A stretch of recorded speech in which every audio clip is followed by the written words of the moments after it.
duhet i deklarojnë në krahasim me tregun ndërkombëtar ku pothuajse të gjithë kanë një nipt edhe nëse janë bloger. Me sa diun apo jo.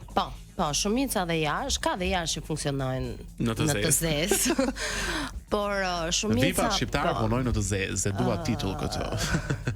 Ka dhe këtu VIP-a të rregullt që punojnë si biznes si rregullt. Kryesisht më shumë janë këngëtarët. Këngëtarët po, sepse janë të detyruar patjetër, po dhe blogere ka, influencera që janë të rregullt, sepse ju është dashur të hapin dhe biznese prej blogerimit të tyre dhe gjëra të këtij lloji që normalisht duhet të hapin.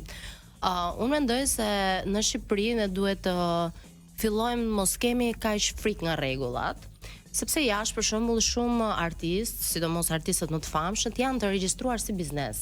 Okej. Nuk janë të regjistruar vetëm si këngëtar. Si individ. Si individ. Dhe në momentin që ti je regjistruar si biznes dhe diçka ndodh në jetën tënde që falimenton apo ku diun gjëra të këtij lloji, po, çka lëviz vendit. Nuk mund të vinë ty si individ nga mbrapa. Domethënë ti do japësh përgjegjësi vetëm për pjesën e biznesit dhe mund të thua shumë falimentova dhe i lash të gjitha aty. Ndërkohë gjërat që ti ke kaluar në emrin tënd personal nuk preken.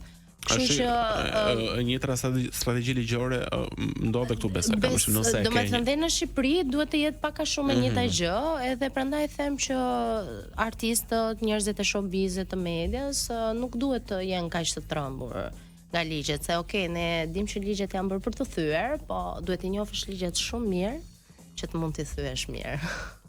Duhet të